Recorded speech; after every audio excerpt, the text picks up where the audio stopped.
تو امر عظیم کا ثواب اجر عظیم ہوتا ہے. تو اجر عظیم قرآن مجید میں ڈائریکٹ بھی آیا ہے. تو کہ اللہ کے رسول آپ میں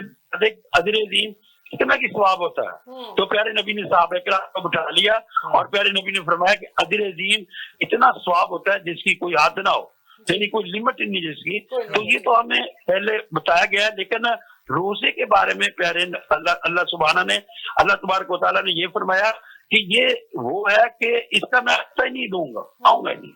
کہ یہ کتنا, کیونکہ یہ میرا اور میرے بندے کا. تو اجر عظیم اتنا ثواب ہے, تو یہ تو اس سے بھی زیادہ ثواب پھر اللہ تعالیٰ یعنی اتنا ثواب دیں گے کہ جس سے انسان جو ہے وہ بندہ جو ہے وہ خود ملے گا. جی بالکل. جی ڈاکٹر صاحب, اگر بھوکا پیاسا. جی ڈاکٹر صاحب, بعض اوقات ایسا ہوتا ہے کہ خواتین اور مرد جاب کر رہے ہوتے ہیں, آفیسز میں جاتے ہیں اور روٹین اتنی ہیکٹک ہوتی ہے, اتنا بزی شیڈیول ہوتا ہے کہ روزہ تو رکھ لیا جاتا ہے لیکن نماز پڑھنے کا ٹائم نہیں ملتا. سم ٹائم قضا نمازیں پڑھ لی جاتی ہیں, سم ٹائم ایسا ہوتا ہے کہ انسان اتنا تھکا ہوا ہوتا ہے کہ نماز پڑھنے کی ہمت نہیں ہوتی. خواہ پڑھنی تو چاہیے, لیکن میں یہ پوچھوں گی آپ سے کہ نماز نہ پڑھنے اور روزہ رکھے تو کیا اس کا روزہ قبول ہوگا؟ نہیں, یہ تو دیکھیں نا جو کہا جاتا ہے نا, یہ بے روح نمازیں, بے روح روزے. بے روح نمازیں کیا ہیں کہ قرآن مجید میں ارشاد باری تعالیٰ ہے ان الصلاۃ تنہا عن الفحشاء والمنکر, کہ بے شک نماز بے حیائی برے کاموں سے روکتی ہے. ایک آدمی نماز بھی پڑھتا ہے اور وہ برے کام بھی کرتا ہے, تو پھر اس کی نماز کیا اسے درد دیتی ہے؟ پھر نماز بے اثر نماز کیوں ہوتی؟ اسی طرح اگر انسان نے روزہ رکھا ہوا ہے اور وہ روزہ اپنی زبان سے بےہودہ باتیں جا وہ نہیں دیکھے نا, وہ ایسا جتنی بھی جس طرح بھی نیت ہو, لیکن آدمی چلے وہ اپنی سنت نوافل جتنے باقی دوسری چیزیں ہیں نہ کرے. تو 4 فرض ہے, 2 ہی نمازیں آتی ہیں, نماز جو بھی کرتے ہیں ظہر کی آتی ہے اور عصر کی آتی ہے, 2 نماز نا. تو ویسے تو ظہر اور عصر جو ہے وہ یعنی یہ آسانی یعنی ایسا ہو سکتا ہے کہ مجبوری کی حالت میں بعض لوگوں کو ایسا ہے یہ پرابلم ہوتا ہے کہ انہیں وقت نہیں ملتا, تو ان کے لیے نبی صلی اللہ علیہ وسلم نے آسانی پیدا کی ہے, اللہ تعالیٰ نے آسانی دی ہے کہ آپ دونوں نمازوں کو ملا کے پڑھ سکتے ہو. ظہر کے ساتھ عصر پڑھ سکتے ہو, عصر کے ساتھ ظہر پڑھ سکتے ہو. تو یہ یعنی جتنا بھی ٹائم ہوگا آپ کا ٹائم ڈیوٹی ٹائم ہوگا آپ دونوں نمازیں پڑھ لو, تو آپ بھی نمازی نہیں کہلاؤ گے. لیکن کیونکہ قرآن نے فرمایا کہ مقررہ وقت پہ نماز پڑھنی ہے, تو اگر ہم مقررہ وقت پہ نماز پڑھو تو اس کے درجات زیادہ ہوں گے. روزہ بھی جو بے روح روزے ہو جاتے ہیں وہ اسی طرح ہو جاتے ہیں کہ انسان روزے کی حالت میں بھی اگر وہ فرق نہیں اس کی زندگی میں آتا, وہی پھر بھوک پیاس کا نام تو روزہ نہیں ہے نا. صرف بھوکے رہنے کا نام, پیاسے رہنے کا نام نہیں ہے, بلکہ روح والا روزہ رکھنا ہے. روح والا اس کی روحانیت بڑھائے. روح والا روزہ کیا ہوگا جو اس کی روحانیت کب بڑھے گی؟ روحانیت ظاہر کے کام تو عام آدمی تب بھی کرتا ہے, تو روزے کی حالت میں بھی کرے گا تو اس کی روحانیت تو نہیں بڑھے گی. تو روحانیت اس کی تب بڑھے گی جب وہ ذکر اذکار اور تب میں اب بیٹھے یہ بڑی